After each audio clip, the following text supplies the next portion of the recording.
The armies of classical India were for the relatively small kingdoms of the age colossal in size.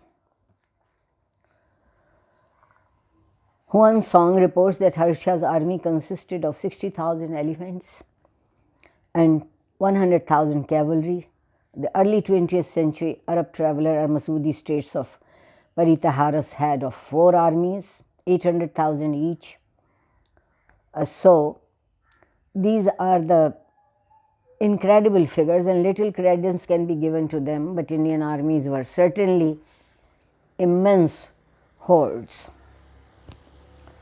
The function of the army, as Huan Song was to write, to guard the frontiers and to punish the refractory, much the same as they are today. And they also mount guard a night round for palace. In the classical age, Indian armies were still organized as they had been 1,000 years earlier into 4 divisions: infantry, 2nd cavalry, 3rd chariots, and 4th is the elephants. This particular composition of the armed forces of a kingdom depended on its terrain. Thus, from Masudi we also get that the seat of this government was among the mountains, and it was impossible to deploy cavalry, elephants or chariots there. By the Gupta age, the chariot had virtually ceased to be used in actual battle, though it was still found on the battlefield in the mid-7th century. It was now and mostly for transport and was pennant platform for the pomp of display of military commanders. So, the main fighting division of the classical Indian army were the cavalry and the elephant corps. With the king having a strong cavalry force, war becomes almost a sport. And this is a quote from Kathasarti Sagar. But the cavalry was expensive to maintain, for good horses were not bred in India and had to be imported from Central Asia and the Middle East. So, however often over-pampered in India, it is a strange thing that when those horses arrive there, instead of giving them raw barley, they give them roasted barley and grain dressed with butter and boiled cow's milk to drink. Wow, the horses were better than us. And the cavalry had speed and reach, but in sheer destructive power, there was nothing to even remotely match the elephant corps. Elephants were the battle tanks of the classical age and would remain so even into early modern times. And the elephants carried on its back, apart from the Mahavat, 2 or 3 soldiers armed with long spears, javelins and bows. But these soldiers were just appendage. The elephant by itself was a formidable weapon, charging fiercely into the enemy ranks, scattering or crushing everyone in its path. Curiously, none of the Indian kingdoms except the Cholas developed a strong navy despite the long shoreline of India. Mughals did the same. Though a few other peninsular kingdoms had navies, they were magnificent forces. There is no clear record in texts on the mode of recruitment of soldiers and officers in India, but only a few stray references here and there. Farmers everywhere in India were usually exempted from military service, especially during the farming season. Wise enough. For it was their labor that provided the government with the revenue it needed to maintain the army. Their productive activity was their contribution to war. However, some villages provided the king with a soldier in lieu of taxes. In South India, senior officers were commissioned by the king in a formal investiture ceremony at which he presented each officer with the ring and other insignia of his rank. Army officers were invariably the highest paid officers in Indian kingdoms, and they were often rewarded with extensive land grants for meritorious services. Particularly, acres of valor were so rewarded by land grants and for meritorious services. A commendable practice in India was that the families of those who fell in battle were usually taken care of. Sometimes the soldiers of a regiment created a subscription fund to provide for the dependent of their comrades killed in battle, a very human consideration.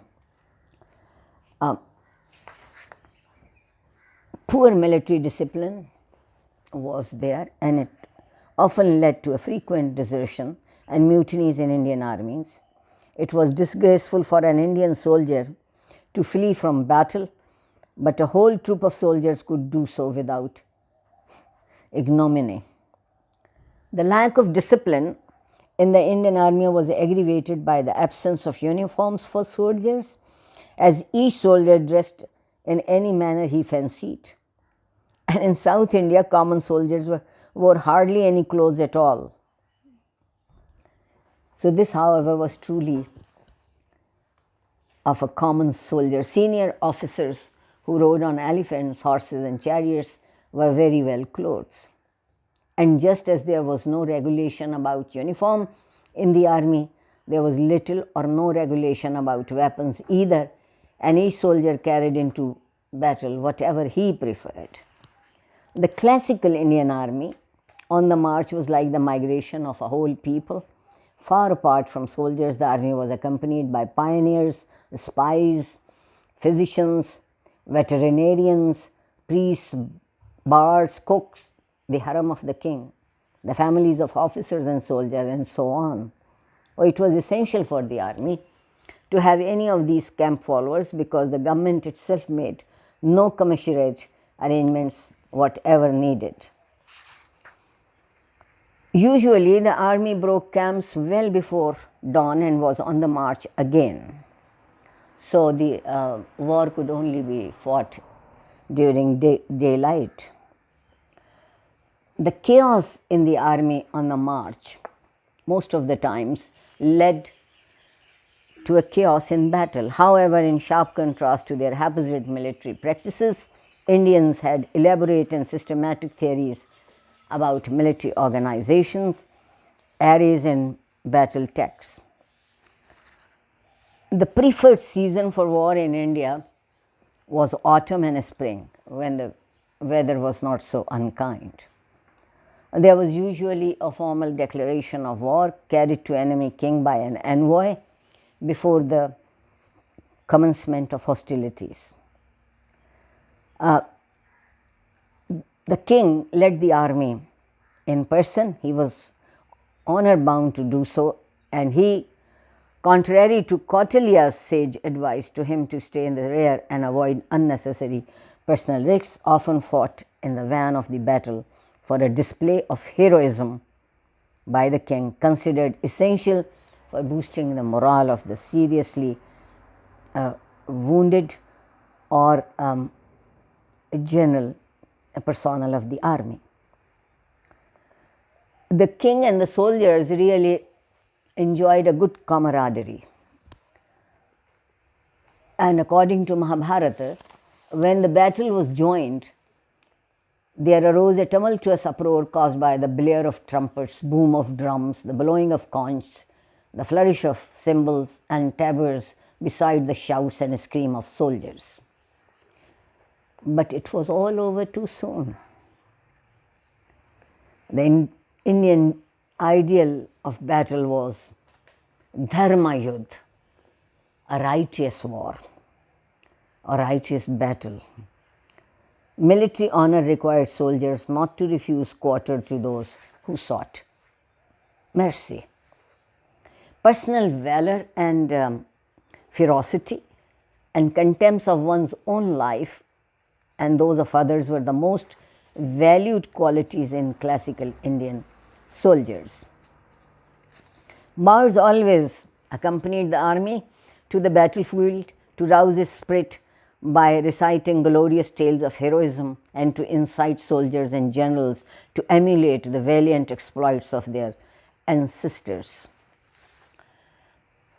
The most arduous task of the classical Indian army was to capture forts and fortified towns. The besiegers countered these defenses by hacking a passage through the surrounding jungle, filling up the moat and ramming the fort gates, battering rams and elephants. The defenders crowding the ramparts met these threats by hurling at the assailants a great variety of dreadful weapons. Because of the many difficulties in storming forts, they were usually captured by closely besieging them over a length of time.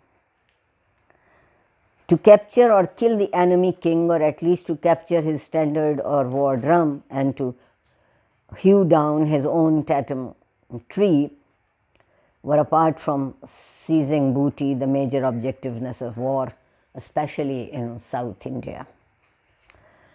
In South India, the defeated king was often humiliated by forcing him to wear a woman's anklet and garments of leaves. Woman's anklets, pazeb. Humiliation were also meted onto the queen of enemy kings. Thus, the early 11th century Chola king Rajadhiraja once cut off the nose of the queen mother of Sri Lanka during a campaign there, and a later Chola king, Veera Rajendra, distinguished himself by cutting off the nose of Chalukya chieftain's wife. हमारी तो अभी तक ना कटती. Soldiers and generals returning defeated from battle were often humiliated to their kings. But none of this concerned common people. For them, war itself was a curse because of the ravages of rival armies, but the fortunes of war and the fate of dynasties and kingdoms meant little to them. As Megasthenes noted, cultivators went on their work, perhaps plowing, gathering in their crops, pruning trees, or reaping the harvest, even while a great battle raged somewhere nearby.